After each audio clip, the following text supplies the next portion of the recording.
Y en México, por lo menos, hasta la que nos independizamos de España, oficialmente la migración internacional no se puede entender del todo como migrante internacional cuando se trata de unos señores que eran los conquistadores en América Española, pues, o sea, lo pongo en esos términos, ¿no? O sea, llegaban gentes de administraciones de la corona, personajes que estaban, bueno, los conquistadores 3 siglos atrás, pero digamos, la gente que estaba llegando en el 18, pues eran muy poquitos, más allá de uno que otro colado, pues, que de repente había extranjeros de otras nacionalidades.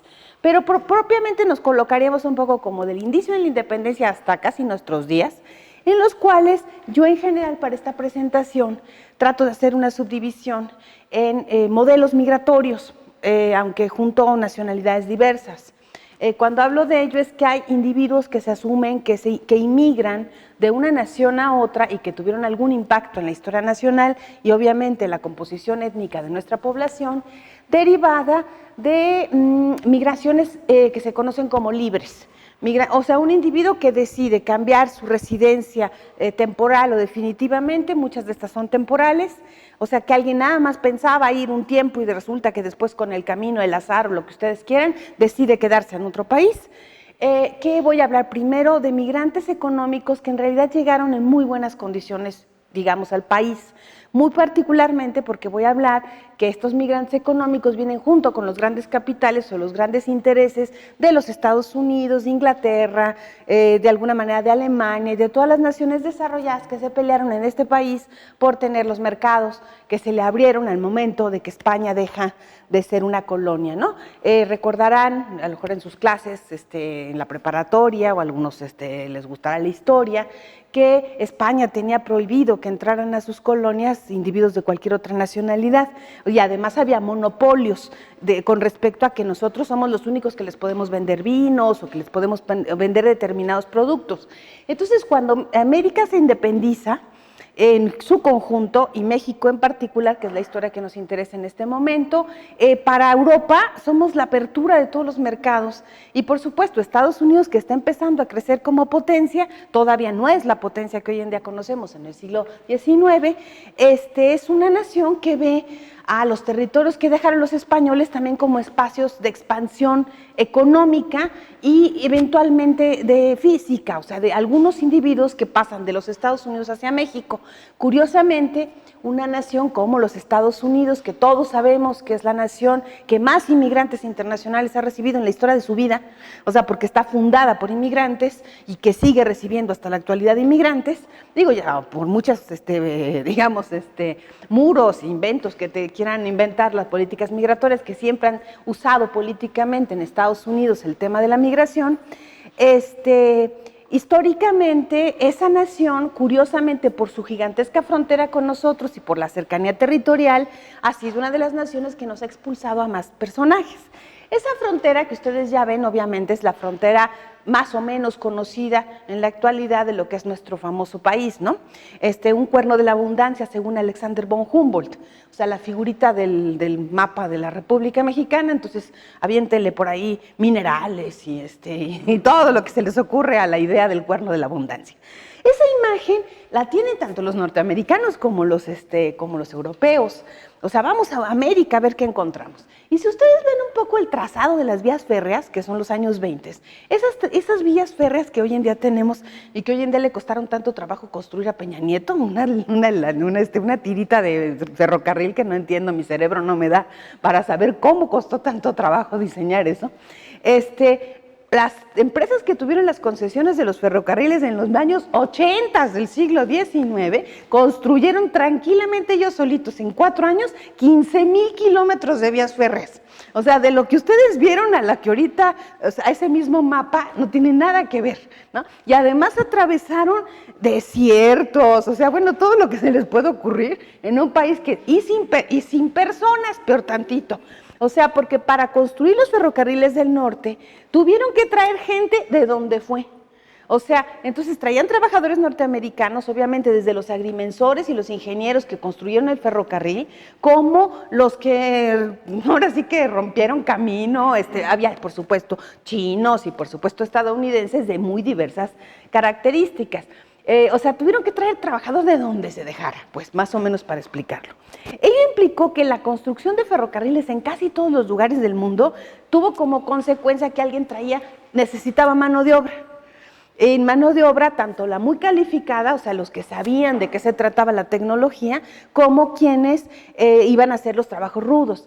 Lo mismo, si alguien ve las vías férreas, por eso un poco les pongo estas imágenes de lo que seguramente conocen más, que es Cananea, como sus antecedentes de la Revolución Mexicana. Todas las minas, o las grandes minas del Porfiriato, para explicarlo, no son minas que estén sacando oro y plata, son minas de cobre. O sea, se trata de la industrialización. Se trata también de otro tipo de minerales. El caso del boleo, Cananea es el primer mineral de todo el continente americano en manera de cobre. El segundo es el boleo, o sea, para que tengan idea del valor que pudiera tener eso, uno para norteamericanos y otro para franceses. El boleo está en la Baja California, en Santa Rosalía, después van a ver alguna imagencita. Son metales para la industria. Para construir ferrocarriles, pues se necesita, ¿cómo se llama? Hierro, ¿no? O sea, no cualquier cosa. Y se necesita talar bosques que no tienen ustedes una idea para hacer los famosos durmientes. Ya ven que el ferrocarril pasa por unos simpáticos durmientes. Hoy en día es una tragedia, digo, nosotros que trabajamos en el Instituto Nacional de Antropología, todos los días aparece alguien se roba un cachito de vía.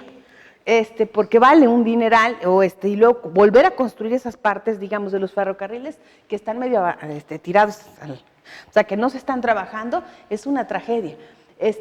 Pero yo creo que todos ustedes habrán visto en cualquiera de estos ahora museos ferroviarios que la estación del ferrocarril como que suena que no es muy nacional, ¿no? O sea, parece estación de ferrocarril prácticamente del oeste de los Estados Unidos, porque de alguna manera lo fue, y lo fue por muchos años. A nosotros nos cuesta un poco de trabajo imaginar que el que te vendía los boletos del ferrocarril o el que vendía los boletitos para andar en un tranvía urbano de la Ciudad de México fuera un norteamericano. Es rarito, ¿no? Pero si ustedes ven la prensa, en el siglo XIX se iban a encontrar con que todo el mundo está criticando a esos condenados gringos, ya llegaron los yanquis, que nos tratan mal, avientan las maletas, o sea, son como el pecero moderno, no más que en la versión del XIX, ¿no? O sea, como esos prejuicios que a veces se tiene contra la gente.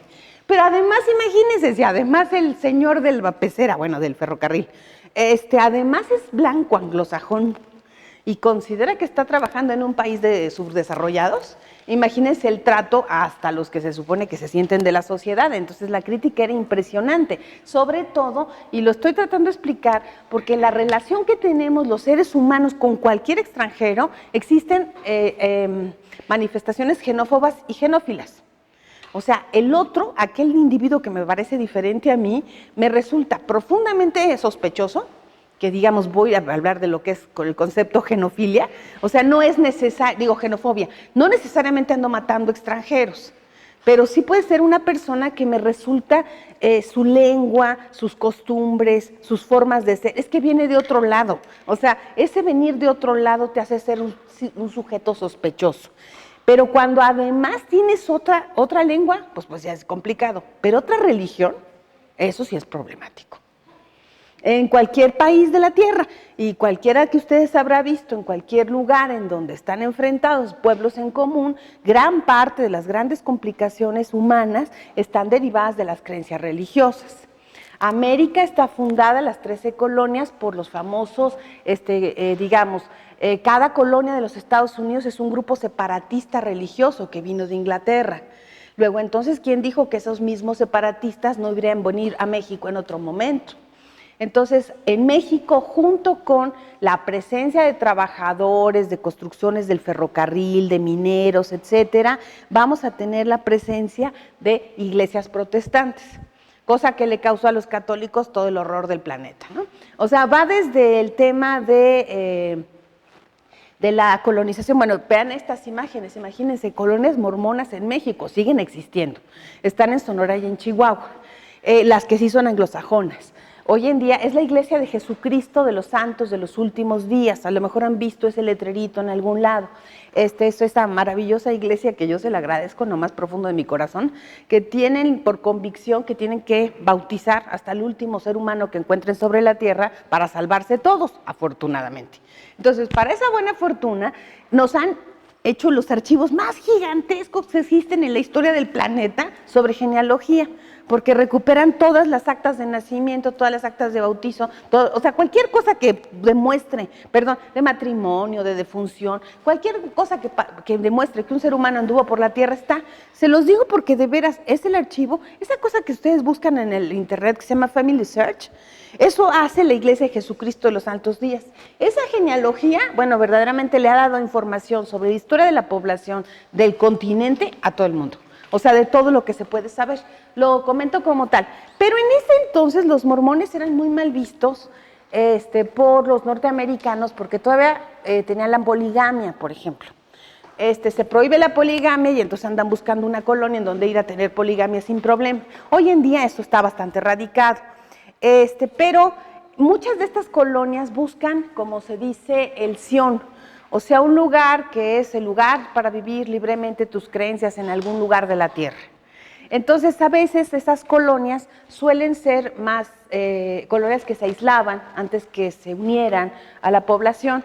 Las que están en el norte, muy cerca de donde está la estación de Krill, ahí como fueron muy dedicadas también al cultivo de diversas, digamos, cereales, pero también se dedicaban pues, digamos, a las maderas, y eran buen negocio mientras construían también ferrocarriles o vías secundarias o cosas por el estilo. Pero también, por ejemplo, de las imágenes que habrán visto, Estados Unidos nos lanzó a México extrañas comunidades. Es el caso de Topolobampo, en Sinaloa. Ahí llegaron socialistas utópicos, ¿no?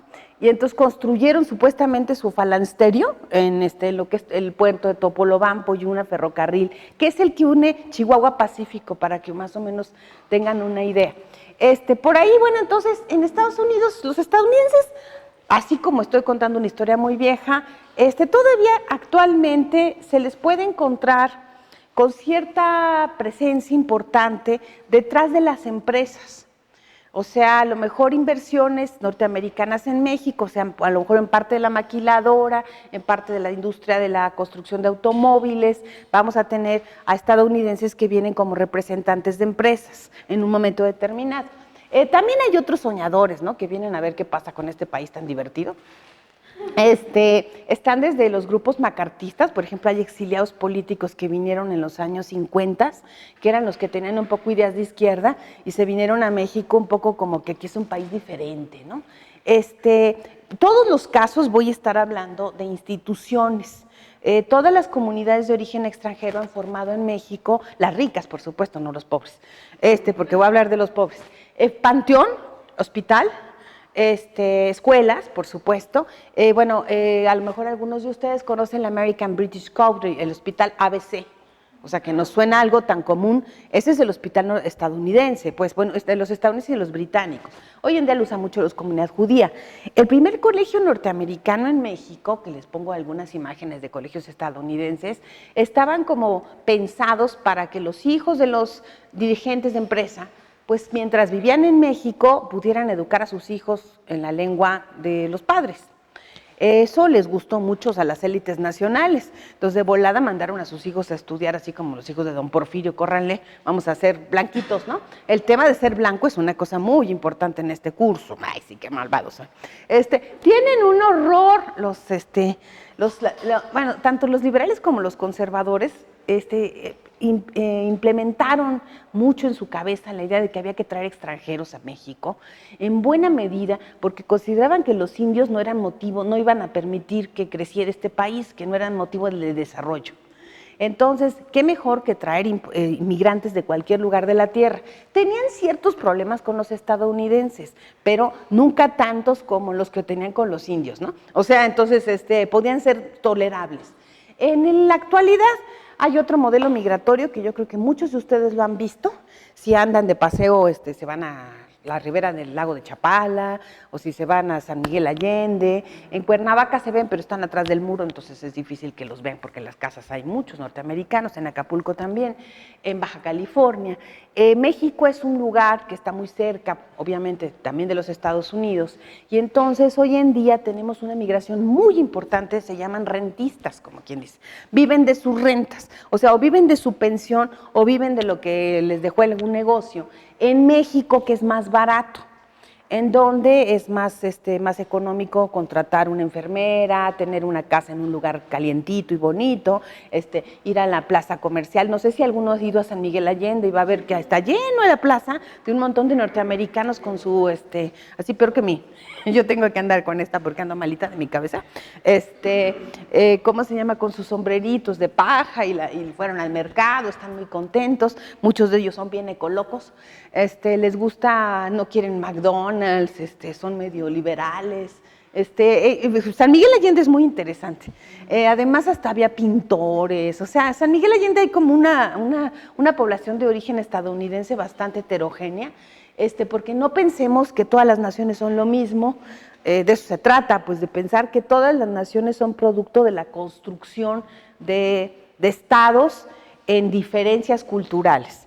El Reino Unido de la Gran Bretaña e Irlanda del Norte, ya con el puritito nombre, implica que es la unión de algunos reinos, o muchos reinos, por supuesto, y por supuesto, en ese caso, y hasta la actualidad, ustedes saben que el Reino Unido de la Gran Bretaña e Irlanda del Norte tiene una mega diferencia cultural en términos de los que son protestantes y los que son católicos. Y toda Irlanda sigue siendo un verdadero lío por el tema del catolicismo versus la religión del Estado. Bueno, cuando les pongo algunas de estas imágenes, que me sirven un poco para callarme la boca y cambiarme rápidamente de tema, el Reino Unido es la gran potencia del siglo XIX. O sea, no es los Estados Unidos todavía. O sea, los Estados Unidos empieza a hacerlo después de la Guerra de Secesión. Entonces, obviamente, los más interesados en las minas, el petróleo y todo lo que hubiera en América eran los británicos. Era natural, pero además son los que tenían la tecnología del agua. O sea, los que tienen la tecnología de los barcos, de la construcción de puertos, de la tecnología de los drenajes, etcétera. Y ese señor que por ahí les puse, que se llama Whitman Pearson, ese le llamaban el contratista de don Porfirio. Ese señor recibió unos contratitos ahí medio malos. El drenaje de la Ciudad de México durante el tiempo de Porfiriato. El ferrocarril de Tehuantepec, que es otra que ya ven, estamos otra vez queriéndolo construir. Otra vez esa es la misma zona. La modernización del puerto de Veracruz, de Tampico, bueno, se ganaron todos los contratos importantes y bueno, también se los comento como el puerto, hasta esta misma empresa construyó el puente San Francisco. O sea, son gigantescas empresas constructoras que para hacer sus obras tienen que llevar a gentes de un lugar del lado del mundo a otro. Entonces también traían ingleses especializados. En la universidad siempre los comento para que más o menos ubiquen. Creo que aquí todo el mundo sabe que existe el arquitecto Juan O'Gorman, o nosotros los historiadores Edmundo Gorman. El apellido es O'Gorman, es de un poco sospechosamente extranjero, ¿no? Cuando digo es que hay montones de apellidos que no son muy afines, pero que resulta que ahí están, que son de otro origen. O'Higgins, bueno, para el caso de los norteamericanos ya pasaron por ahí por un apellido como Krill, ¿no? Pues ya sabemos que esa hasta nos fue esa secretario de Gobernación, pero sabemos que esos apellidos forman parte de nuestra cotidianidad, casi. Bueno, Whitman Pearson y compañía, o sea, Pearson & Sons, además todavía haciendo ferrocarriles y sobre todo en el sureste se encontraron el petróleo. Entonces son los dueños de la empresa El Águila. Y cuando digo esa es la segunda empresa más importante de petróleo de México, de las que fueron, ¿cómo se llama?, nacionalizadas en los años 30. O sea, cuando hablo de nacionalización del trabajo, trato de platicar un poco de lo mismo de los británicos que de los norteamericanos. Buena parte de los pleitos que tenemos con los anglosajones tienen que ver con los salarios, ¿no? O sea, el trabajador mexicano gana una cantidad y el trabajador que está en el petróleo, el trabajador que está en la minería, si es anglosajón, sea británico, sea norteamericano, obviamente va a ganar más dinero. Entonces, en este país, por ejemplo, si alguno de ustedes se asoma a ver la Ley Federal del Trabajo, así nada más por curiosidad histórica, se va a encontrar con que ya que la andan cambiando, pero todavía quedan por ahí algunos de los estatutos, pues, de los artículos que señalan que solo es el 10% de contratación extranjeros en la misma actividad. Incluso si hubieran revisado antes, se van a encontrar con que decía que las instrucciones en el trabajo se tienen que dar en español. Ya para que eso haya pasado en una ley, es porque lo más común es que nadie te diera las instrucciones en español. Entonces, si tú trabajabas en una mina, llamémosla Real del Monte, Cananea, cualquier minería en un momento determinado, donde hubiera trabajadores extranjeros, pues ellos también quieren conservar su trabajo.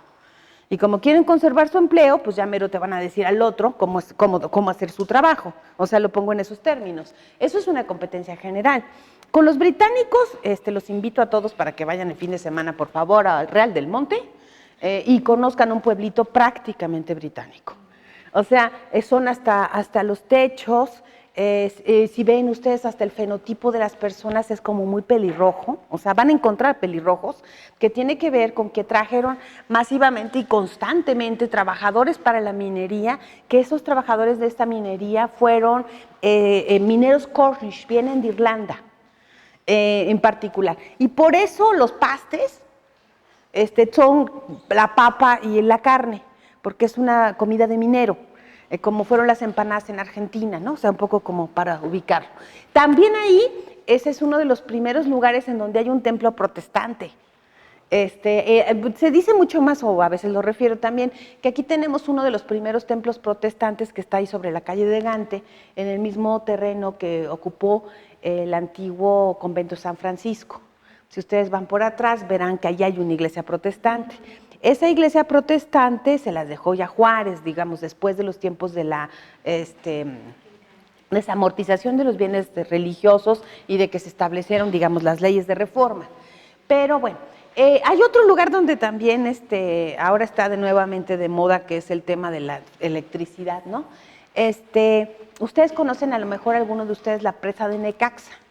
Necaxa fue una de las primeras hidroeléctricas que permitió la iluminación de parte de la Ciudad de México y de parte de Pachuca y de buena parte de la minería. Esa era una empresa angloamericana. Bueno, esas empresas como la electricidad, los teléfonos, que ahí traje un telefonote grande para que lo vean, así no es celular. Antes, por ejemplo, alguien que tenía una patente, como Ericsson, que era que fabricaba teléfonos en el mundo, mandaba a México a una parte de personal, que ese personal se quedaba en el país a veces mucho tiempo. Nosotros que trabajamos en el Instituto Nacional de Antropología nos la pasamos dándole las gracias a los viajeros famosos extranjeros, que son como estos, que a veces son ingenieros, que estaban en este país y le tomaban fotos a las pirámides y a todo lo que se les hubiera ocurrido, porque les llamaba mucho la atención este país. Y me sirve para empezar a hablar de un señor que seguramente muchos de ustedes conocen, que es el señor, un fotógrafo de apellido Kahlo, que es el papá de Frida Kahlo, ¿no? Por el apellido es profundamente alemán, ¿no? A lo mejor algunos oyen Pollens o conocen a algún apellido de un conocido como Scherer, o a lo mejor fueron al Estado de México y saben que las calles, las avenidas y la industria en el estado, en Toluca, se apellida Henkel, ¿no? O sea, hay como ciertos apellidos que ya no son bastante comunes, apellidarse Schroeder, Pollens, hay como muchos apellidos alemanes que conocemos. ¿De dónde vienen esos apellidos alemanes? Pues igual, los ingleses estuvieron compitiendo con los alemanes por la industrialización y por digamos, por mercados. Alemania no es Alemania hasta 1870 con la unificación. O sea, solamente estamos hablando de pueblos de origen germano. O sea, firmamos primero un convenio con el reino de Baviera, casi y otro con Prusia, en los siglos, digamos, en el 19, los primeros años. Alemania surge después de la guerra franco-prusiana, el último, ahora sí que el asunto con Napoleón, pero se identifican por la lengua. Y la lengua, evidentemente a México, muchos de estos extranjeros llegaron a vender los mismos productos que fabrica su nación.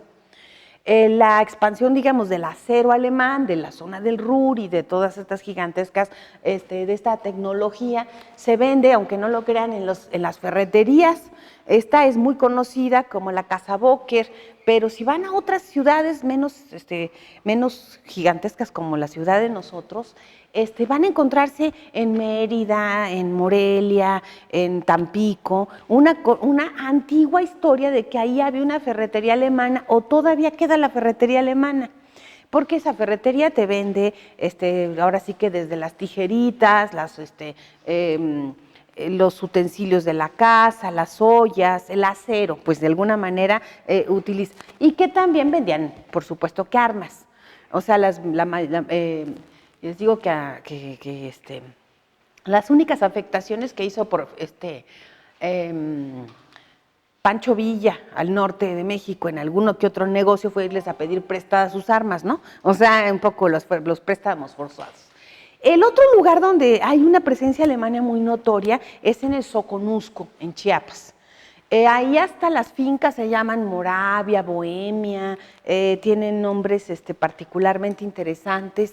Si ustedes conocen a la población de Chiapas e incluso hasta la clase dirigente, van a encontrar muchos apellidos de origen alemán, muy particularmente porque los alemanes, no solamente en Chiapas, sino en todo Centroamérica, explotaron el café. O sea, compraban tierras para la comercialización del café y obviamente estas familias a veces se quedaron pues, muchos años porque eran sus cultivos. Los alemanes en México pues obviamente formaron sus propias instituciones, celebraban su fiesta nacional, antes era un poco la fiesta del emperador, o sea, un poco como de la creación del Reich después. Hay un colegio alemán en México, hay un club alemán, hay colegios alemanes muy interesantes, para mucha gente es muy interesante ir a un colegio alemán porque es un lugar donde desarrollan mucho la idea de la ciencia o porque se aprenden muchas lenguas al mismo tiempo. Entonces hay muchas gentes que ya se funda como en 1902 o 4 el colegio alemán, Alexander von Humboldt, pero siguió siendo muy interesante para muchas familias que fueran a estudiar al alemán. Pero los hablantes de lengua alemana en México, lo comento porque ese es uno de los grandes temas, es que no necesariamente son nazis, ¿no? O sea, porque luego están las novelas las venden hasta en el mercado, los nazis en México, ¿no? Y hay un cuate que sigue vendiendo productos de los nazis en México, contando la historia de los espías, ¿no? O sea, de este mundo de horrores en la Guerra Mundial. La verdad es que bueno, la ideología nazi sí solamente va para los hablantes de lengua alemana en cualquier lugar de la tierra, pero no impactó a muchas gentes. La mayor parte de los alemanes que vivían en este país eran gentes pacíficas que poco tenían que ver con lo que pasaba en Alemania, pero en México durante el periodo de la Segunda Guerra Mundial, cuando le declaramos la guerra al eje porque nos hundieron dizque en los barquitos, ¿no? Declaramos enemigos de la patria a los alemanes, a los italianos y a los japoneses residentes. Como tal, muchos de los negocios y hasta la escuela, el Alexander von Humboldt, las incautó el gobierno y los alemanes, algunos de ellos incluso llegaron a parar a campos de concentración en México. Lo digo como dato curioso porque a otros no les suena rarísimo, ¿verdad? Es Perote en Veracruz. Es un lugar raro, ¿verdad? Bueno, Temisco, voy a hablarlo para el caso de los japoneses. Pero bueno, el periodo de la guerra, pues obviamente pues es un drama nacional para los pobres alemanes que siempre han tenido que estar cargando la tragedia de lo que fue el nazismo. Pues no todos los alemanes ni son nazis, ni son representantes de esos extraños valores de lo que fue el fascismo en su tiempo. Son gentes en general muy trabajadoras. Si no tienen nada que hacer un domingo, vean un programa que se llama Los que Llegaron, que filmó el Canal 11. Yo estuve en el de los alemanes, por cierto. Entonces, bueno, por ejemplo, viene un señor que es el director de Siemens y cuenta que México les pareció tan bonito que se quedó a vivir para siempre. O sea, porque México también es un país muy atractivo para alguien que viene de fuera y que eventualmente viene con un buen puesto. Bueno, ahora voy con los españoles. Bueno, pude haber empezado con los padres de la patria, sí, que son los españoles, pero bueno, yo los manejo así porque son modelos migratorios diferentes. Hay otros migrantes que llegaron a este país sin que su país nos mandara millones de capital, sino en sentido inverso. Nosotros somos los que le mandamos un montón de capitales a esa nación. porque los que se hicieron ricos en México y después hicieron hasta bancos en España, que son muchos de los migrantes españoles. La historia de las remesas, que hoy en día no suena, pero súper común, porque es la famosa idea de los dineros que llegan a México, producto de la migración de los nuestros que van a Estados Unidos, y que sabemos que es uno de los grandes recursos que entran a este país. Eso es lo que le pasó a España durante todo el siglo XIX y buena parte del siglo XX, producto de los migrantes españoles en América. O sea, había que hacer la América. Y hacer la América era lanzarse, ahora sí que del otro lado del océano, a buscar mejores fortunas. Bueno, lo digo, ¿quiénes son los que vienen? Generalmente viene un jovencito que va más o menos de los 16 a los 18 años, casi siempre el elegido de la madre que dice, bueno, chamaco, se ve que tú eres el que es más obediente, te voy a mandar con el tío Perengano que vive en Zacualtipán, ¿no? Donde tiene una abarrotes, ¿no? Y el señor de Zacualtipán le escribe, ¿no? Oiga, señor, ¿quiere usted un trabajador de confianza? Mire que es mi hijo, que va a ayudarnos y no sé cuánto. Y el señor desde Zacualtipán le manda un giro al pueblo de Asturias, de donde viene el muchacho, para que pague el boleto y llegue a México a trabajar en el abarrotes del señor. Eso se llama migración en cadena. Ese generalmente es una familia que está buscando la manera de acomodar a miembros de su familia en otro lugar del mundo. Es como si alguien le escribe ahorita a su pariente que vive en Chicago y le dice, oye, pues cállate con el dinero para el pollero y todo lo demás, para poder cruzar. Imagínense lo que representaba en el siglo XIX pagar un boletito ahí nada más de Europa a América, ¿no? O sea, no era fácil cruzar la frontera. Segundo, la mayor parte viene antes de los 18 años porque muchos de los migrantes españoles que llegaron a América no querían ir al servicio militar. El servicio militar en Europa no se parece nada a México. En Europa tenían que ir a enrolarse al ejército y además irse a la legión extranjera. O sea, no era cualquier cosita. Para un joven de 18 años y a ver si les dicen ahorita, chicos, les toca ir a la guerra, a ver si se van tan contentos, ¿no? Esta era la circunstancia que vivía cualquier joven europeo.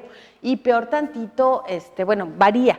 El servicio militar obligatorio se inventó un poco después de la Revolución Francesa y todos tienen que cumplir 1 año, 2 años o 3 años de servicio militar real.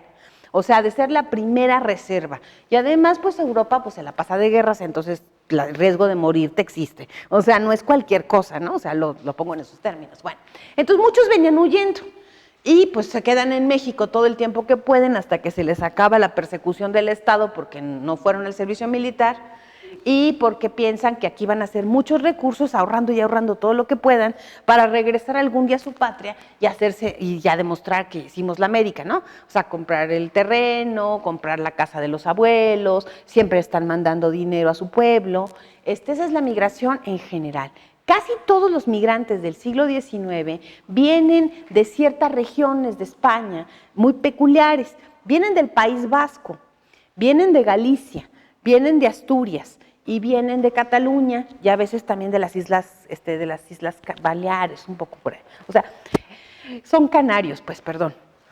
Cuando hablo de los vascos y cuando hablamos de los catalanes, ahorita que están de moda, sobre todo los catalanes, creo que todo el mundo ha visto que Cataluña se quiere independizar de España, bueno, que se asume como una nación distinta. Entonces, los que inmigraron a América de origen español o en hispano, a nosotros nos parecen comunes, pero no son tan comunes porque cada uno conserva sus prácticas culturales y su nacionalidad de origen o su nación de lo que asumen que fue conquistada por los castellanos. Entonces, si ustedes conocen un vasco, sabrán que la lengua vasca es como muy particular, es una lengua que incluso es anterior a las lenguas indoeuropeas. Hay un país vasco en Francia, hay un país vasco en España, y los vascos nunca quisieron, por ejemplo, también lo del servicio militar les parecía repugnante, y entonces buscaban en América una mejor opción de trabajo. Y además tenían algo muy peculiar, muchos de los europeos creían todavía, a pesar del cambio de régimen, digamos, que poco a poco se fue haciendo republicano el mundo, porque tampoco es de un día para otro, en la primogenitura. La primogenitura implicaba el paso de los bienes de la casa al hijo mayor. Eso es el ser el primogénito. La primogenitura explica otra de las múltiples razones de la migración, tanto la española como la francesa, que ahorita viene en acompañamiento. el hombre que es el segundo, el tercero y el cuarto, no va a heredar la casa. Y va a tener que soportar al hermano mayor toda su vida, o sea, porque les va a dar una parte del dinero. Ya, por ejemplo, los franceses, después de la Revolución Francesa, ellos sí reparten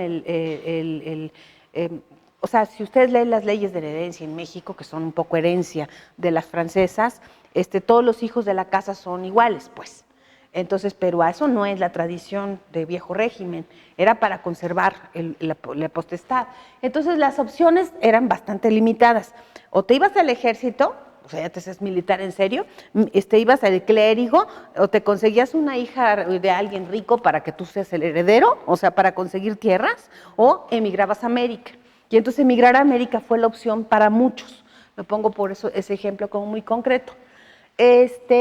Esa migración siguió funcionando así, como les cuento la historia del tío y el sobrino, y esta historia del tío y el sobrino, o algún pariente que está trayendo a alguien, francamente se dio hasta los años 70 del siglo XX, fácil. O sea, del crecimiento de lo que representaba este mundo. Obviamente en México, cualquiera de ustedes, y por eso les pongo las imágenes, se ha dado cuenta de que los propios hispanos en México se identifican por sus propias raíces culturales. O sea, es decir, paella vasca, club asturiano, Orfeo catalá, o sea, hay las diferencias culturales, más allá de que eventualmente conozcamos algunas instituciones que nos puedan parecer como las comunes. Pero el Club España, por ejemplo, que está aquí en Insurgentes, es un club que es mucho más el club de los castellanos. El Club Mundet, es mucho más de los exiliados políticos, que después vendré con ellos, que son como la versión contraria de los tradicionalistas españoles que vinieron a México. Bueno, me sirve unir a los franceses con los españoles, porque la migración francesa del 19 es una migración que se parece mucho a la española. Inmigró también en la primera mitad del siglo XIX un conjunto de franceses que vienen de la frontera con España, son los de los Pirineos Atlánticos. También existe el tema de la primogenitura, existe el País Vasco francés, y muchos de ellos piensan que en América hay opciones de venir. Otro sector viene de la frontera con Italia. Italia también fue una de las grandes naciones que inmigraron millones de individuos en un momento determinado, y entonces estos vienen de los Bajos Alpes, es del Barcelonet, y en México se conocen como los famosos barcelonetas. No es Barcelona, sino es un pueblito miserable en las montañas que se llama Barcelonet, que tiene 10,000 habitantes, y nosotros tenemos en México como a 100,000 descendientes de ellos, más o menos, o sea, de lo que se multiplicaron. Van a ver como si tengo razón. De ese pueblo todos venían de empleados de confianza del que le fue mejor. Y a los que les fue mejor cuentan una leyenda de que unos llegaron y que pusieron un cajón de ropa en el centro que se llamaba Las Siete Puertas. Bueno, el cajón de Las Siete Puertas, hay una tienda que vende artículos mexicanos, artesanías mexicanas, en Barcelonet, y que se llama también Las Siete Puertas, o sea, del vínculo que existe entre una cosa y otra. Nos trajeron, bueno, también algunos de ellos a la Virgen de Lourdes, ¿no? Hay una iglesia, la iglesia del Colegio de Niñas, fue el antiguo templo francés. Hoy en día ya hay una iglesia francesa que está en Polanco, pero porque querían oír francés en misa, y cuando digo esto poco suena raro con Robespierre, ¿no? Trato de explicar que los que inmigraron son el sur de Francia. Inmigró la gente más tradicional y más conservadora de Francia. Y que incluso Francia, que se dice una nación unida, también tiene sus diferencias culturales, también tiene sus lenguas, las lenguas de hoy, las lenguas de Oc. Había las diferencias, obviamente todos sabemos, entre un bretón y o sea, son como formas culturales. Pero los que me interesa ahorita un poco, pues porque siempre la curiosidad científica existe, sí. Esos almacenes que todos conocen y que hasta el día de hoy siguen siendo motivo de propaganda comercial, están fundadas por esos señores llamados barcelonetes. o algunos que les parece que les fue muy bien, fueron a su pueblo y dicen que llevaban unas bolsas de millones de monedas de oro, y entonces con las bolsas de las monedas de oro, los otros dijeron, vámonos, ¿no? Entonces empezar a venir a México como en una migración en cadena, bien curiosita, porque es de ese solito pueblo. Y de ese solito pueblo entonces trabajaban 10 o 15 años ahí con los aparientes en México, y eran los que vendían las telas, cortaban, ahora sí que tú llegabas y estaba ahí un francés cortándote la tela. Eso hacía que la tela valiera más. Si la ropa es, no sé qué, pues si el señor es un francés, que no han visto, no han llegado a las tiendas de ese carácter y no se han fijado que el que les vende el perfume es un francés. O sea, está vendiendo una imagen. O sea, y esa a ser auténticamente palacio, perdonen, esto viene desde el 19. Por ejemplo, esta tienda que se llama Liverpool, la primera firma se llamaba, que no tiene nada que ver con el señor, es Ebrard y compañía. Bueno, para que vean que los apellidos sí existen. Creo que todo el mundo ha oído hablar de un señor que se apellida Derbez. Bueno, pero entonces puede ir desde Relaciones Exteriores hasta el cómico de Televisa. Son apellidos que de repente nos pueden sonar como muy comunes. A lo mejor alguien va al centro y se encuentra, bueno, por eso pasó el señor Marius, pasó un pariente de Ebrard ahí, que es tu abuelito. Bueno, el señor es Ebrard Casaubon, pero déjenme pensar en otros franceses. Bueno, tenemos otros más, otros que llegaron después, por ejemplo, Miguel Alemán se casó con una Miss Francia, ¿no? Porque esta idea de que los políticos luego se andan casando con con algunos descendientes de extranjeros es bastante común. Christian Martel, hay como, bueno, si le van buscando por donde quieran van a encontrar algún vínculo entre las familias francesas y no. Los franceses son muy exitosos en México en este negocio y muchos de lo que fue muy exitoso de los almacenes, de los primeros almacenes departamentales que existieron en el país, es que invirtieron en la industria textil. Algunos españoles también invirtieron en la textil. Y entonces no es de gratis que hayan construido la industrial de Orizaba y la industrial veracruzana, y por eso tienen esa mala fama de haberle echado a al ejército un poquito a los trabajadores después de la huelga de Río Blanco, ¿no? O sea, como es otro de los famosos antecedentes de la revolución.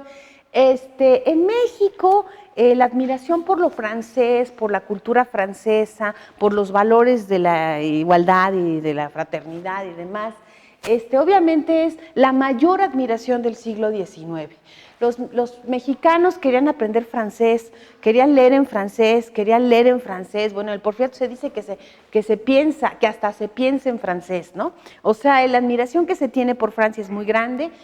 También vienen muchos profesores, hay muchos colegios franceses desde el siglo XIX, la gente quería hablar francés, pero entre los franceses que llegaron a vivir a México también vinieron las congregaciones religiosas que habían sido expulsadas de Francia precisamente por los anticlericales del norte.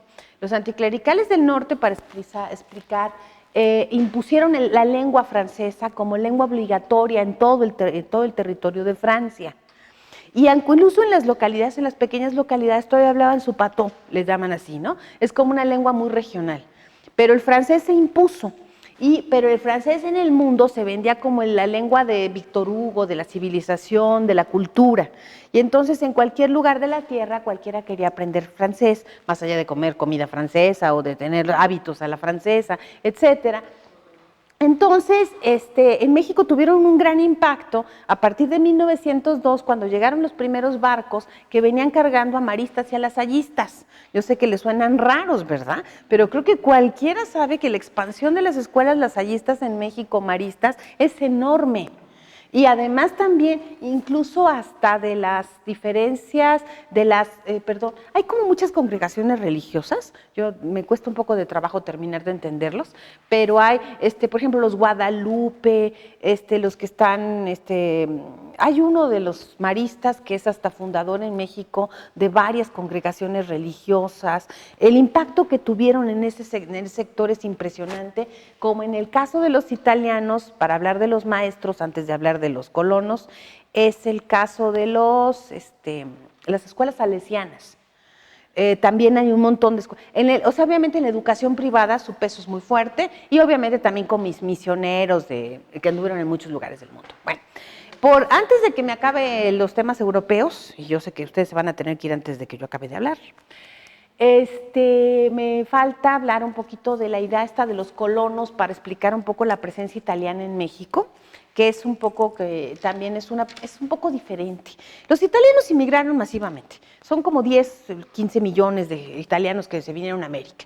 Obviamente Argentina y Estados Unidos eran muy atractivos, pero México, qué gracia, ¿no?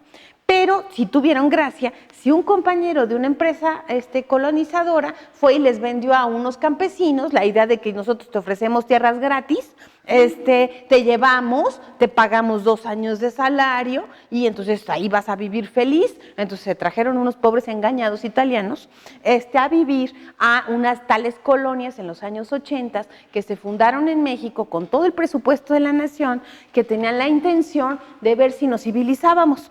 Era la intención de que el campo mejorara, que las personas se blanquearan, que aprendiéramos a ser como guapos y bellos italianos, o sea, fueran anglosajones, que fueran latinos, católicos, personajes que se consideraban como más asimilables al país.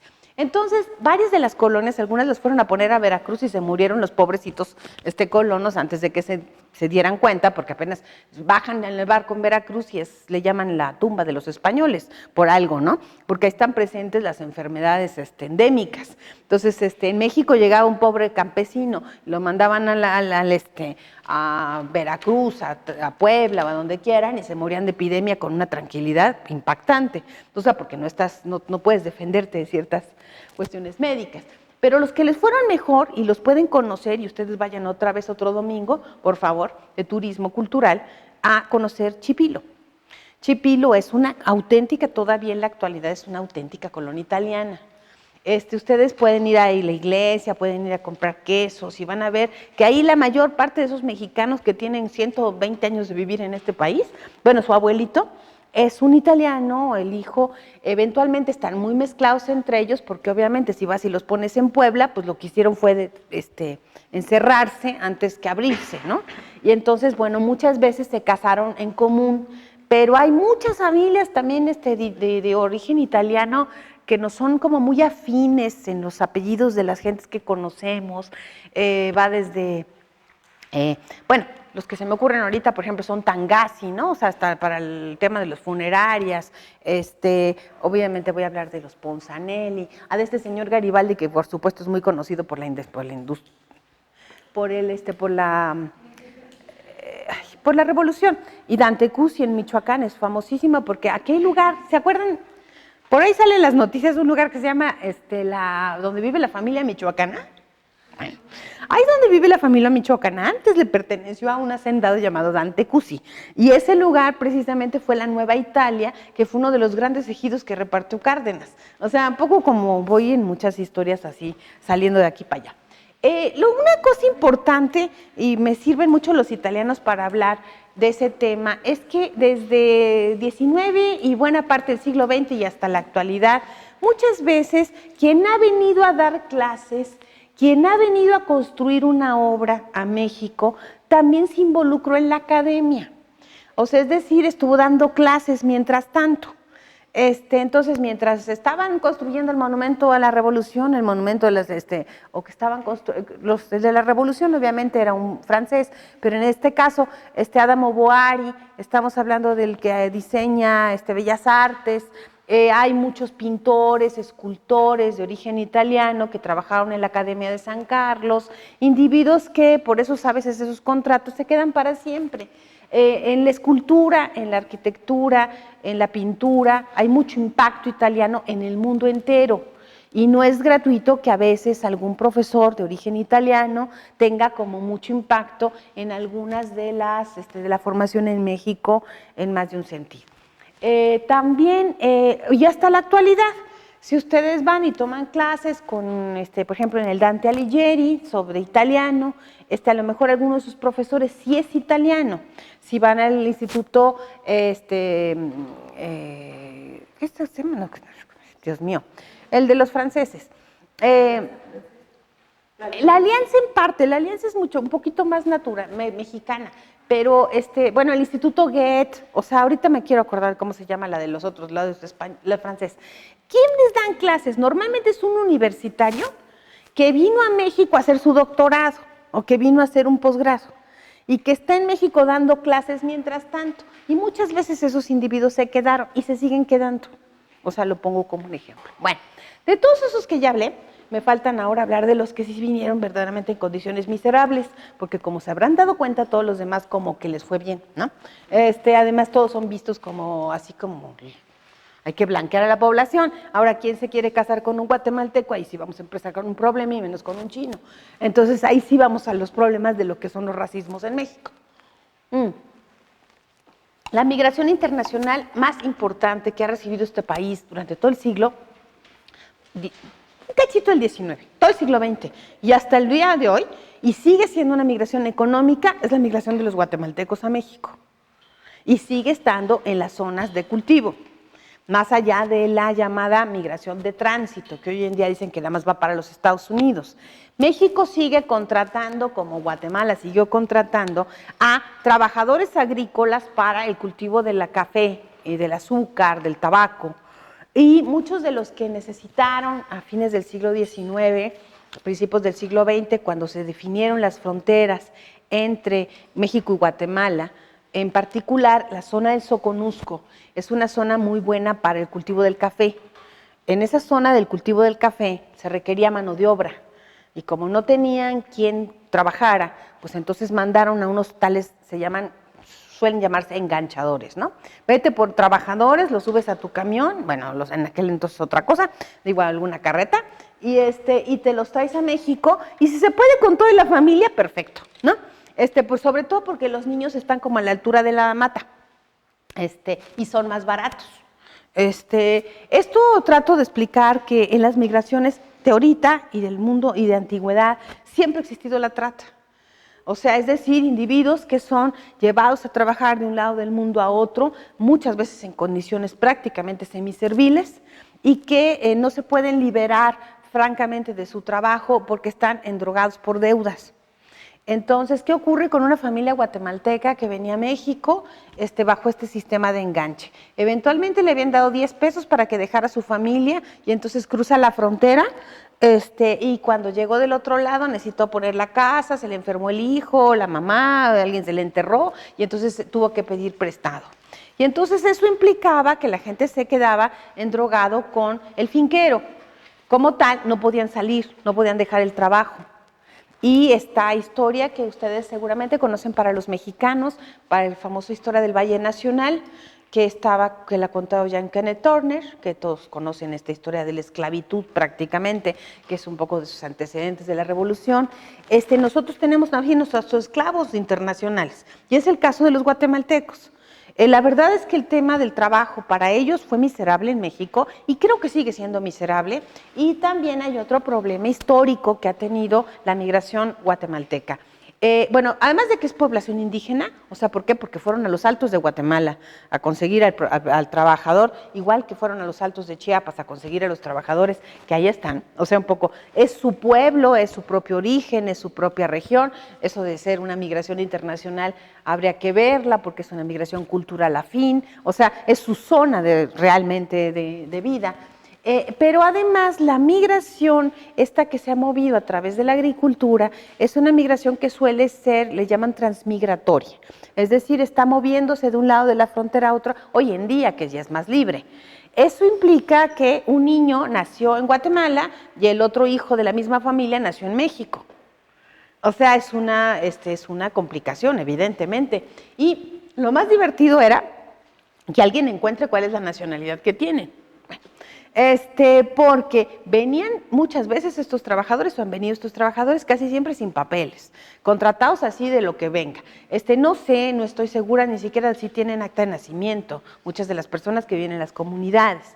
Entonces no tienen con qué identificarse, con lo cual cualquiera te secuestra y pues ya para qué te cuento, ¿no? La vida es así, o sea, estamos viendo que ahorita, por ejemplo, secuestran a muchas mujeres, ahorita que estamos de moda, ¿no? Que las mujeres el día de hoy, es horror, hay unas mujeres en trata, permanente, y muchas de ellas son migrantes y son centroamericanas de manera bastante importante, ¿no? Porque es el migrante siempre ha sido un gran negocio. Y lo peor de todo es que a veces los negocios lo hacen los propios de las mismas comunidades. Sabemos perfectamente que son mexicanos los polleros, como sabemos que había chinos polleros, no más que eso de traer desde China a la gente no era tan fácil, pero sí había. Había empresas que cuando buscaban trabajadores en América para construir los ferrocarriles, insisto, cuando necesitaban, por ejemplo, para hacer el canal de Panamá, trajo miles de chinos, ¿no? Pero otros deseaban en realidad ir a California, porque en California era el Golden Rush, le llaman, ¿no? O sea, había montes de oro y ahí se iban a hacer millonarios en California. Les fue muy mal a los pobres chinos en California porque de inmediato los trabajadores italianos, griegos, anglosajones, no los vieron con ningunos buenos ojos, porque los chinos se contrataban a salarios más bajos que el salario de los italianos, por decir algo.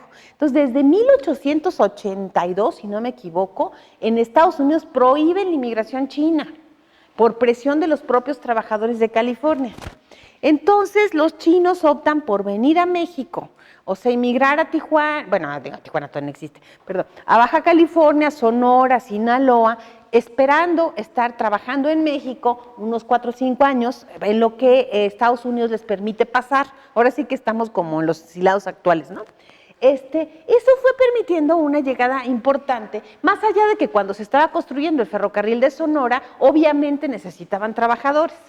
Hubo muchas veces que se necesitaban. Entonces, y los chinos, pues la verdad que tampoco tuvieron mucha protección de su estado, ¿no? También permitieron una suerte como de tráfico de trabajadores en el mundo. Se les conoce como coolies, ¿no? O sea, son chambeadores llévanlos de aquí para allá. Los contratos que firman, muchas veces los trabajadores chinos son leoninos, o sea, son de que tienen que pagar no sé cuántos miles 10 años de trabajo para poder pagar lo que le deben a la empresa que los trajo y que les consiguió el trabajo en un momento determinado. Entonces, para vivir y para que pudieran ahorrar algo y pudieran mandar dinero a sus casas, vivían en el mismo cuarto, trataban de vivir en la misma zona. Entonces eso de vivir en la misma zona genera la famosa historia de que hay un barrio chino, ¿no? Todos los inmigrantes en casi todos los lugares del mundo en general buscan vivir en lugares muy cercanos. Digo, bueno, obviamente si eres rico, pues vas a vivir todos en Santa Fe porque son los nuevos representantes de empresa, pero antes vivían en un determinado barrio. Esos barrios, el barrio chino, ¿no?, está cargado de prejuicios. Todas las películas que ustedes hayan visto, en el barrio chino pasaba, es la mafia del barrio chino, ¿no? ¿Por qué todo está cargado a este tema? Está cargado a que siempre van a decir que son narcotraficantes, que comen ratas, ¿cómo se llama? Que estaba ahí en el barrio chino y me dice su mamá, ay, es que espérate, mijito, no vaya a ser. Bueno, los señores de migración en la actualidad todavía me han dicho que son los que traen la fayuca. Yo digo, bueno, no inventen, ¿no? O sea, es un poco eterno el problema contra la inmigración asiática, que está cargada de estos prejuicios espantosos contra unas personas ultra trabajadoras que se quedaron en este país, ¿cómo se llama?, en condiciones miserables, que a muchos de ellos les prohibieron casarse con las mexicanas en Sonora, por ejemplo. En Sonora hasta los expulsaron, porque estaban muy feos y decían que iban a degradar la raza. Entonces había organizaciones nacionalistas en los años, fue muy feo lo de los nacionalistas antijudíos y antichinos, en los años 30, además hasta promovidos por los grupos Sonora en el poder, para que expulsaran a los chinos que eran muy feos en este país. Se hablaba mucho en algún tiempo de que las enfermedades venéreas degeneraban la raza. Y entonces, bajo el argumento de que estos son inmigrantes solos y que entonces son más proclives a irse al burdel, todos los migrantes, ¿no?, en cualquier lugar de la tierra, y por favor también traían muchachas guapas francesas, ¿no? O sea, había de todo. Digo, la prostitución está a fuerzas en el servicio, como ustedes le quieran denominar, ahí está presente. Pero con los chinos era una cosa de que eran los cargadores de la sífilis. También llegaban los barcos de chinos y decían que ahí venían cargando la fiebre amarilla. O sea, estas historias están cargadas. Pero en México hay ¿qué les gusta? Ya son como 3 o 4 generaciones de chinos. Vayan ustedes a un restaurante chino de los de vieja tradición, pero también pueden llegar a los de los nuevos migrantes, porque ustedes habrán visto que hay un montón de chinos por ahí apareciendo con nuevos restaurantes. Cuando el restaurante está en manos del señor chino, está bien atendido y te dan de comer decentemente. Y se va y se lo pasan a un mexicano y ya no sigo lo contrario. ¿Cómo se llama? Pero bueno, también en México hay cosas bien interesantes. Vayan al barrio chino, también otra vez en diversión de fin de semana. Compren unas galletitas de la suerte, son muy buenas. Ahí te cuentan tu historia. En el Museo de las Culturas, aunque también en el museo, digo, ellos también lo celebran de otras maneras. Últimamente se está celebrando mucho el Año Nuevo Chino. Es una forma también cultural de vernos a nosotros con todas nuestras diferencias. Hay muchos artistas que tienen origen chino, pienso que en Ana Gabriel, déjenme pensar así como que, ¿quién más me suena? Ay, bueno, obviamente a veces la representación del chino del café que está en todos los cines, pues está hasta es una figura hasta clásica del cine nacional en un momento determinado. Y bueno, paso a los japoneses. Ay, ya casi, ya casi. Bueno, en el caso de los japoneses, a diferencia de los chinos, aunque también llegó a venir algunos grupos de japoneses a trabajar así como mano de obra forzada, en algunos lugares se traían a chinos, digo a japoneses, la mayor parte de los japoneses que llegaron a venir a México casi siempre lo hicieron bajo un apoyo del gobierno japonés para que se establecieran en otros lados porque la sobrepoblación es importante en Japón. Y al mismo tiempo era una idea de que había que mandar japoneses a distintos lugares para que el mismo Japón se expandiera, o sea, o pudiera vender productos, una cosa por el estilo. Entonces hay curiosísimos casos de acuerdos entre México y Japón para traer migrantes. Entonces yo sé que les suena raro, pero hay una de odontólogos, una de doctores, o sea, acuerdos, pero también de pescadores, por ejemplo, en el norte, bueno, ahorita ya no son tan acuerdos, pero bueno, ya sabemos que en estos arreglos, pues sí son internacionales de que vamos a tener arreglos comerciales con Japón, pues obviamente traer a alguien como la inversión de Nissan a México, traerá representantes japoneses al país, evidentemente a los pobrecitos japoneses, sobre todo en la Guerra Mundial, les fue mucho más mal que a los otros. Muchos japoneses, por ejemplo, trabajaban en el norte, eran rentistas, o sea, rentaban tierras para cultivar, sobre todo el algodón. Le costó, ese era el caso de mis abuelos son de Mexicali, y entonces, como les hacía un calor espantoso, se fueron a vivir a Tijuana y rentaron las tierras a unos japoneses. Y el gobierno mexicano, que me dicen que son bien decentes, estaban esperando el momento preciso en que llegara la cosecha para llevarse a los japoneses a México a una concentración y quedarse con la cosecha. O sea, esas cosas es muy común. Se llevaron a todos los japoneses que vivían en la frontera bajo el argumento de que tenían radios transmisores y que desde ahí organizaron Pearl Harbor, y para llevárselos a concentrar a la Ciudad de México, en donde vivían en condiciones miserables.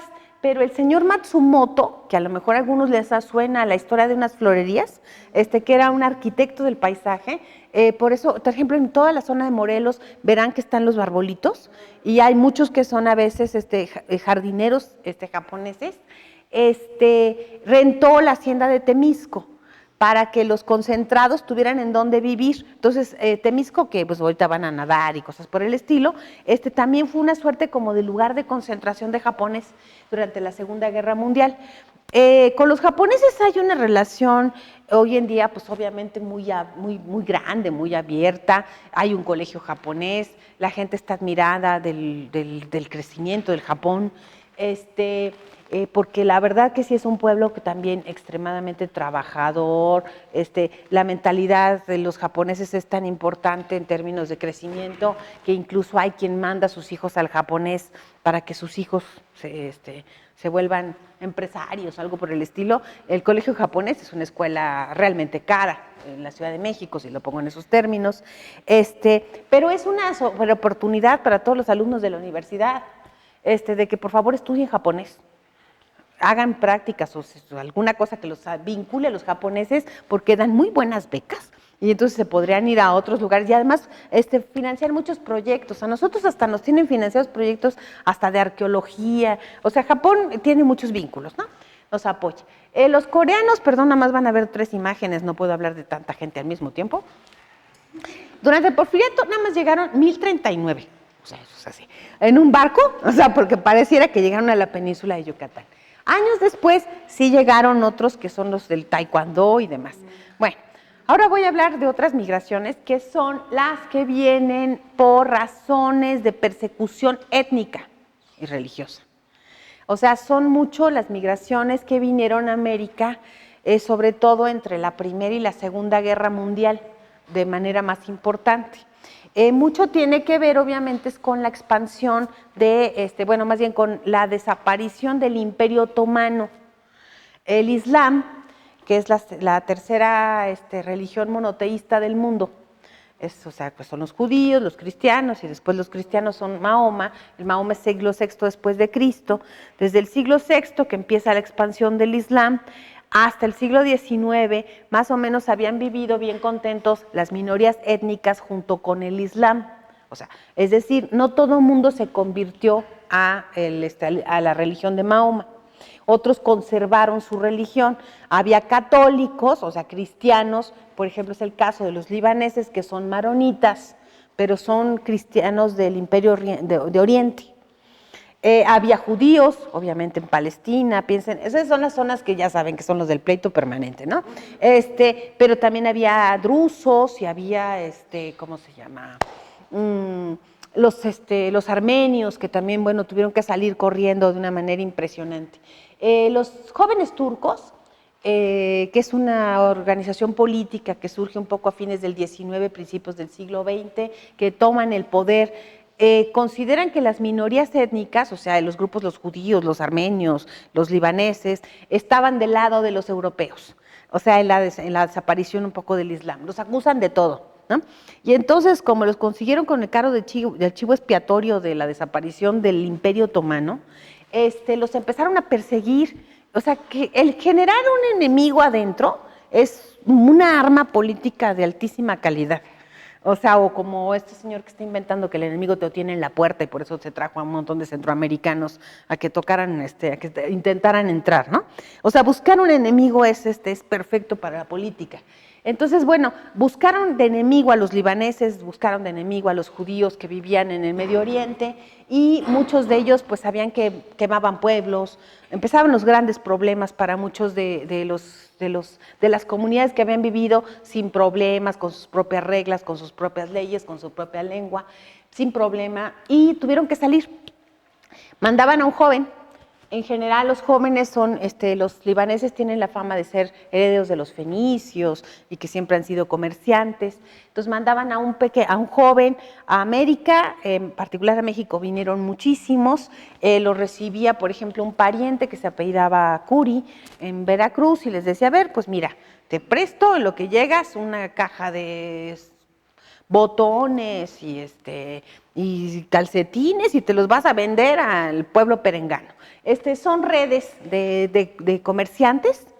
Esa red, apenas juntaban un recursito, esa red de comerciantes ambulantes, con lo poco que juntaban, de inmediato era para mandar el boleto, para que llegara la novia, para que llegara la mamá, para que llegara el primo, para que se salvara. Esa migración tiene a diferencia, y por eso voy a ponerle los artistas, y sobre todo el que ahorita viene, que ustedes van a saber que esta historia sí ya la conocen, estaba dispuesta a quedarse en México para siempre, porque es una migración que venía perseguida, que en su país la van a matar. Luego entonces a donde llegan, quieren quedarse para siempre, quieren integrarse a una sociedad, quieren, ¿cómo se llama? Y están altamente agradecidos de haber llegado a otro lugar. Entonces la figura de Baizano Jalil, que es la de las películas, ese señor que a lo mejor se acordarán si las vieron con sus mamás, su abuelito, alguien por ahí, que siempre está diciendo, es que yo quiero mucho este país y quiero que mi hijo se case con él. O sea, es un aprecio enorme al país, y la verdad lo tienen los libaneses, ¿no? Los libaneses no tenían problema para vivir en México porque incluso ni siquiera tuvieron que poner en un principio un templo. Ya hoy en día hay templos ortodoxos, digamos, que viene un poco de la iglesia, sobre todo de los maronitas. Pero antes nada más tenían que ir allá en Correo Mayor, iban a Valvanera, porque eran católicos, o sea, ¿cuál es el problema? Es con facilidad se adaptaron. Aquí no hay colegio libanés, o sea, hay un club, sí, pero hay menos, bueno, ese señor lo conoce todo el mundo, ¿verdad? Bueno, ese señor, que otros no quieren mucho, en el caso de los libaneses, les presta en mejor condición que a nosotros. Sí, no es para tirar mala onda, no. Sino, bueno, en general una persona que estaba más acomodada en el medio, por ejemplo, la familia Slim o la familia Harpelú, ellos ya tenían una mercería grande. Esas son las mercerías que pidieron primero. Y esas mercerías le prestaban a otro que iba llegando, sin problema, para que pudiera seguir vendiendo. Entonces esto es muy importante, se llama actuayuda. O sea, en las migraciones es muy común que la ayuda mutua esté presente. Luego, entonces hace que la comunidad también se apoye mucho y que tampoco le guste que anden hablando mal de uno o del otro porque están cuidando también un prestigio público. Han cuidado históricamente su prestigio. Hoy en día, pues sabemos que hay libaneses en donde quieran, el gobernador de Hidalgo, el café que se toman, ¿cómo se llama? Los supermercados Chedraui, bueno, más allá de Slim. O sea, hay montones de gente, o sea, todo el mundo puede conocer un libanés en México y son el modelo perfecto de la integración. Y señores, que son los menonitas, son el modelo perfecto de la no integración, para tratar de explicar un poco el problema. En las minorías étnicas que han tenido que salir huyendo por sus creencias religiosas, en ocasiones también salieron desde Europa y siguieron inundando en el mundo y siguen todavía existiendo minorías religiosas que lo que quieren es no unirse a nadie. Es porque lo que quieren conservar es sus formas y sus creencias y su cultura de una manera muy particular. Entonces no se quieren casar con otra persona de una religión diferente a la suya. Es más, hasta lo consideran indebido, pues, o sea, casi como que algo que es un atentado contra la cultura y la comunidad. Lo pongo en el caso de los menonitas, les va a aparecer el caso de los gitanos y van a ver el caso de los judíos, ¿no? El tema de la cultura acercada a la familia, ¿no? Es que la manera de trasladarla es forzosamente en el medio de que esto es, ¿cómo se llama? Bueno, hay grupos más endogámicos y otros muchísimo más abiertos. Obviamente empecé con los endogámicos. El caso de los menonitas llegaron a México en los años de Obregón, les permitió establecer ciertas colonias. Los menonitas vienen de Alemania y de Suiza, se huyeron a Rusia, de Rusia a Estados Unidos, de Estados Unidos a México, ahora de México a Bolivia. Son pequeñas comunidades que quieren vivir aisladas. El caso de los gitanos se puede parecer también mucho. Son inmigrantes que uno no los conoce precisamente porque sean húngaros o porque sean españoles o porque sean de una nacionalidad en particular. No vemos así a un menonita como canadiense, sino nos suena porque es menonita o nos suena porque es porque es gitano. Bueno, son romanís, les llaman así, ¿no? Han vivido en todos los lugares del mundo e históricamente han estado en diáspora. O sea, hay pueblos que culturas enteras se la han pasado moviéndose de un lugar a otro y entonces lo mismo puedes ver esa cultura que los gitanos son igualitos en Nueva York que en México, que en Polonia. O sea, van a tener ciertas formas culturales que han conservado a pesar de su movilidad en el mundo.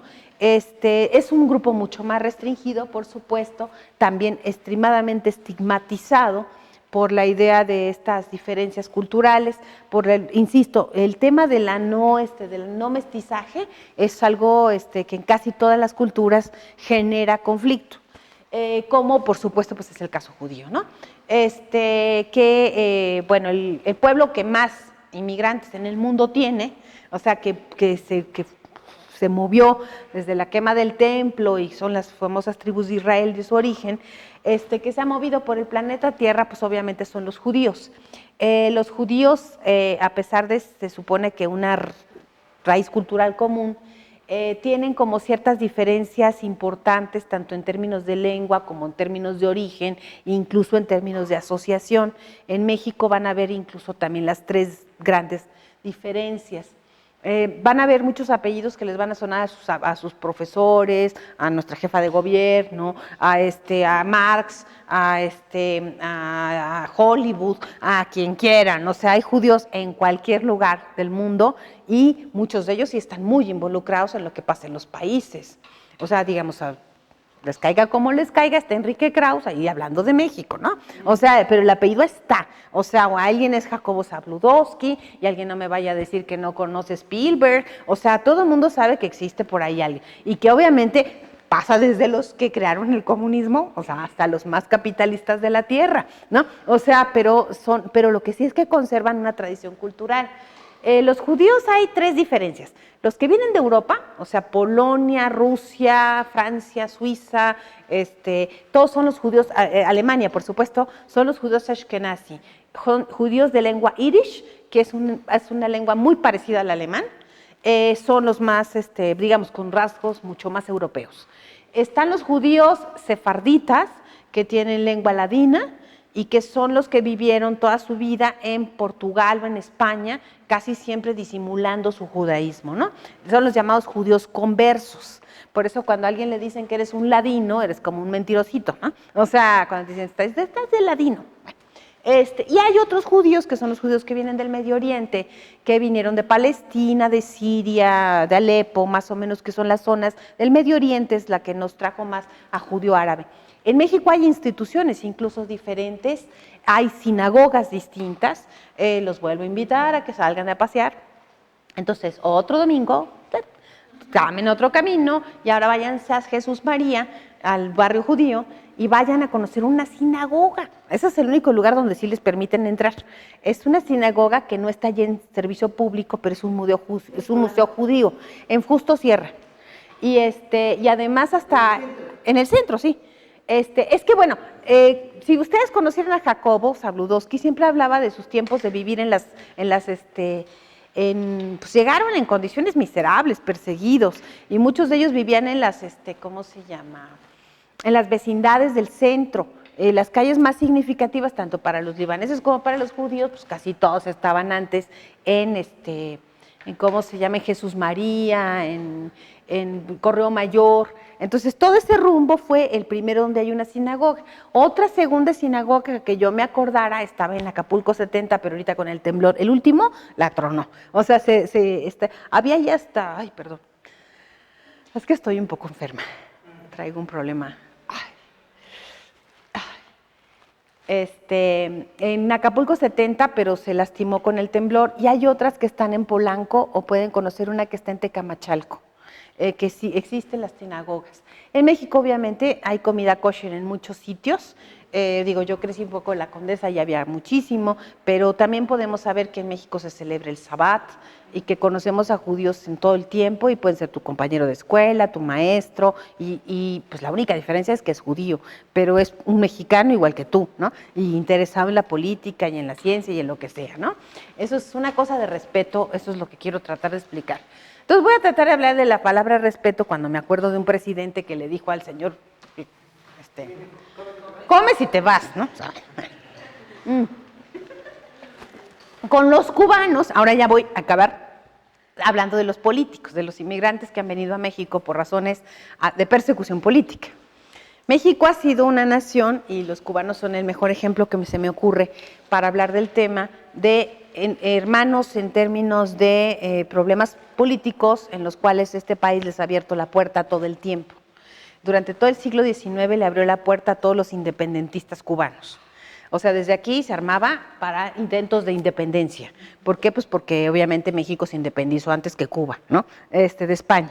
Entonces, y además por la cercanía geográfica, pero también México, desde aquí se organizaron todas las revoluciones, ¿no? Y aquí también andaba Fidel Castro y andaba Media Humanidad, como en la actualidad hay una migración cubana importante de anticastristas.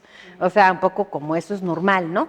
O sea, pero México siempre ha recibido a mucha gente, hay muchas familias caribeñas, o sea, casi una parte es cubana y otra parte es mexicana, la cultura es muy afín, obviamente. Los cubanos son los únicos casos, por eso sí les pongo a las muchachas, a las rumberas, son los únicos extranjeros en México que han vendido, bueno, y en el mundo, que han vendido lo cubano en el extranjero. O sea, normalmente ves un artista que representa a otro, pero los cubanos se representan, vinieron hasta con La Palmera, ¿no? Pérez Prado, bueno, traen la música cubana, traen todo esto, que son una migración cultural. O sea, existe esa y es importante. Tan es el caso que las rumberas viven todavía en México, se han ido muriendo acá. O sea, porque México ha sido como un terreno muy afín y además muy queridos, ¿no? Pero también, por ejemplo, hay ligas de béisbol entre los beisbolistas de Veracruz con los beisbolistas cubanos. Los vínculos culturales con Cuba han sido gigantescos, pero mucho también tiene que ver que, por ejemplo, casi todos los que han sido funcionarios públicos en Cuba, resulta que estudiaron en esta universidad. Antes era bastante común que vinieran para acá y de aquí, y eso es casi en el caso de muchos otros de los que voy a hablar, de los exiliados políticos. O sea, México era una nación, bueno, súper atractiva para todos los centroamericanos, para todos los caribeños, para todo el cono sur en un momento determinado. Y entonces se hacen redes, se hacen amistades, y cuando hay un pequeño problema político en tu nación, pues hablas a la nación que te apoya, porque la red existe. Bueno, ahorita vamos a hablar un poquito, bueno, muy rápido, pero es el caso del presidente Echeverría y el presidente chileno, Salvador Allende. ¿Por qué? Pues porque estudiaron juntos, pues cómo no se van a conocer y cada quien es presidente. Bueno, entonces si tu país pasa algo, pues yo te voy a recibir a todos los que están perseguidos de ese mismo sector. Esas cosas ocurren. Es el caso de los refugiados españoles, que siempre les hemos llamado refugiados españoles, aunque entraron sin categoría de refugiado, entraron en categoría de inmigrantes económicos de emergencia y unos cuantos asilados. El exilio español, que ya cumplió pues, más de 70 años de estar en México, es uno de los exilios más importantes que ha tenido este país, que todas las universidades y todas las instituciones de educación superior agradecen brutalmente, porque quienes vinieron de España en ese exilio, en general son la más importante que había de la medicina, la literatura, la cultura y de lo que quisieras de cualquier lugar de la tierra, porque normalmente el que se mueve por razones políticas suele ser gente de alta cultura, de cualquier nacionalidad, pues sea a veces porque ocuparon un puesto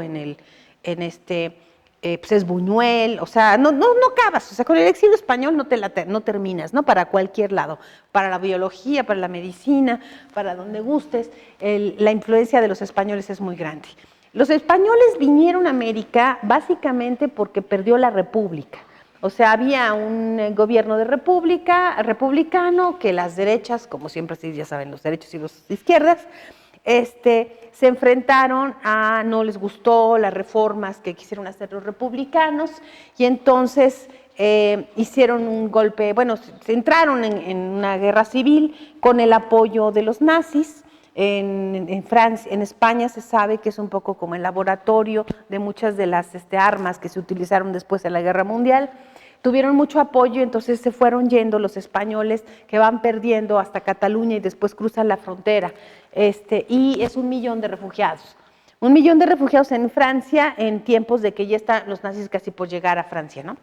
O sea, está el peligro. Entonces, Cárdenas mandó varios barcos. Uno de ellos es el de los niños de Morelia, o sea, trajo solamente a los niños, ¿cómo se llama?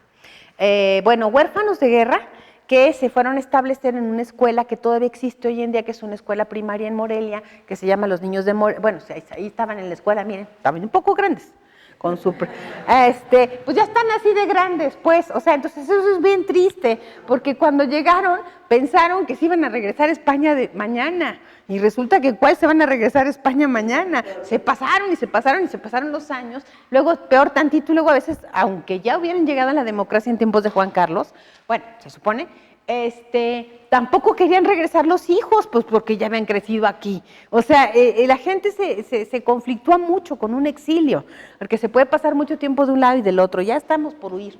El tema de los exilios me permite un poco como tratar de explicar que México siempre ha tenido una tradición, digamos, de abrirle las puertas a quien ha perdido políticamente, no solamente de izquierda, como ahorita es tan crítica, que te critica, que ay, que sí, que nada más cambiaste y que modificaste tus puntos de vista cuando se trataba de las izquierdas, sino del revés. No es verdad, porque aquí han andado hasta los militares centroamericanos exiliados. O sea, aquí no ha habido esa bronca, pero en México obviamente ha recibido asilados políticos de todo lo que quieran, muchos de los cuales han tenido impacto muy importante en nuestra universidad. Yo por lo menos cuando estaba en la facultad, en licenciatura, había cualquier cantidad de profesores argentinos o del Cono Sur que habían estado en México por las famosas dictaduras. Nosotros nunca habíamos visto su famosa historia de los militares. Esos son niños que también llegaron, que son menos famosos que los niños de Morelia, son niños de Santa Rosa en Veracruz, son polacos, que los sacaron un poco ya durante la Guerra Mundial. Algunos se quedaron, otros se fueron. Ese señor que es el señor Gilberto Bosques, tiene fama de haber sido maravilloso, que porque estaba en el consulado de Marsella y veía cómo diablos le hacía para firmarles pasaportes para sacar a gente austriaca, alemana. Bueno, vino obviamente también gente muy importante durante la Guerra Mundial, porque, a ver, por ejemplo, les pongo un ejemplo para un francés que lo conozco más. Jacques Cousteau, un señor que escribió un libro que a lo mejor ustedes conocen, que se llama El universo de los aztecas, había venido en los años 30 a México, es un francés dedicado al mundo prehispánico, o sea, y después llega la invasión alemana. Y entonces, ¿en dónde creen que se asila? Pues en México. Y además aquí se convierte en cabeza del movimiento Francia Libre, o sea, digamos, del movimiento con De Gaulle. Entonces, a los pasos de los años, ya cuando se van los franceses exiliados, por poner ejemplo, fundan en México el Centro de Estudios Mexicanos y Centroamericanos, el CEMCA. Es un poco para explicar, o sea, hay siempre una serie de vínculos culturales que eventualmente se armaron después de las relaciones de exilio en un momento determinado. Nuestra relación con España, ustedes ven que acaba de venir el presidente de España y siempre va a estar agradecido de los años que el exilio estuvo en México. Luego entonces, estas son relaciones como muy importantes que siempre estarán presentes. Con los chilenos, bueno, hace muchos más años, ya están por irse, pero ya verán. Villa Olímpica se conocía así como que el territorio del exilio, ¿no? O sea, había argentinos, chilenos, bolivianos, de todas las nacionalidades. Hoy en día hay menos, pero ustedes van a ver que alrededor de Villa Olímpica hay restaurantitos argentinos y hay muchas más gentes que se nota que ahí estuvo ese exilio en un momento determinado. Ya nada más quiero cerrar este tema con estos pobres inocentes. Ya. Los guatemaltecos en México también vinieron en condiciones de exilio, básicamente como refugiados les llamaron, ¿no? Los militares norteamericanos que, ¿cómo se llama? Que por supuesto que habilitaron a los militares centroamericanos para reprimir maravillosamente. En los años de la Guerra Fría, trajeron a montones de personas, básicamente porque si buscaban a alguien que supuestamente estaba involucrado en un asunto político, iban y quemaban el pueblo. Y entonces esa pobre gente que estaba aterrorizada porque alguien estaba vinculado a algún problema político, no tenía de otra más que cruzar la frontera porque si no los iban a matar, ¿no? Entonces llegaron a cruzar a México 1 millón de centroamericanos. Vivieron primero solo en el sureste. Eso ha implicado que hay otra razón por la cual hay otro mundo de relaciones que tenemos los mexicanos con los centroamericanos y que esta nueva inmigración que nos parece espantosa, que es la de que van en la famosa bestia y todo, no tiene nada que ver, perdón, yo voy a hacer campaña en contra de Trump. Estoy segura de que esos señores, ¿cómo se llama? Que los que están viniendo en una caravana sospechosísima no son una migración normal. La migración siempre ha venido como por cachitos, ¿no? No una caravana, pues, lo que está pasando con o sea, están los llevaron, o sea, los están jalando para armar un escándalo en la frontera para que Trump pueda subir el presupuesto. O sea, es algo muy sospechoso. No existe ese fenómeno, de veras fuera, yo que estoy platicando del tema, les puedo decir, esos no son normales, es alguien movió a la gente, o sea, eso no es una migración normal. Pero México sí, y tenemos una deuda histórica, lo comento como tal, ahorita que se está cerrando esto, con los centroamericanos que han venido a este país, que siempre los hemos tratado con la punta del pie, que México no tiene una buena relación a veces con muchas de las naciones centroamericanas, precisamente porque ha sido discriminatorio, un acto, hemos vivido pescándolos y regresándolos, y apenas en años muy recientes hemos empezado a respetar esta idea de que, bueno, los seres humanos tienen el derecho de inmigrar, y si hay tontos los mexicanos, y yo creo que todos los que están aquí sentaditos, seguro que tienen algún pariente que vive en los Estados Unidos, o es casi ya tan generalizado que por alguien conocen a fuerzas que vive, que es inmigrante. Las migraciones son derecho del humano, tiene cualquier derecho de moverse de un lado a otro, y si queremos que nos respeten, si nos movemos hasta si van a estudiar fuera o si fueron a trabajar en un momento determinado, tenemos que aprender a ser respetuosos de las diferencias culturales, de que el otro tenga otra lengua, otra religión, otras formas de vida, o que incluso herede en su casa, se coma paella vasca o se quiera tomar cerveza o alguien esté soñando con regresar a su patria, porque así como los mexicanos siempre están pensando que algún día se regresan, eso pasa de manera muy general en las primeras generaciones. Ya acabé. Muchas gracias, pero no les di ni tiempo de preguntar nada. Es la una, ¿alguien quiere preguntarme algo? Bueno, ya hablé hasta que me harté, ¿verdad? Hizo que llegué tarde. Oigan, chicos, vean si alguien quiere hacer su trabajo sobre temas de migración, yo ya les puse todo lo atractivo que pude. Pueden hacerlo, hay una gran bibliografía que está colgada en el mismo proyecto México Nación Multicultural, en lo que dice Proyecto Los Mexicanos que nos dio el mundo. Si no tienen que hacer, vean estas series de que salen, ya hay muchas, la UNAM también ha filmado muchas películas de testimonios de personas que han venido de fuera y que también pues ya te dan otra visión de lo que es México un poco más multicultural. Eso es todo. Gracias. Gracias. Acabé.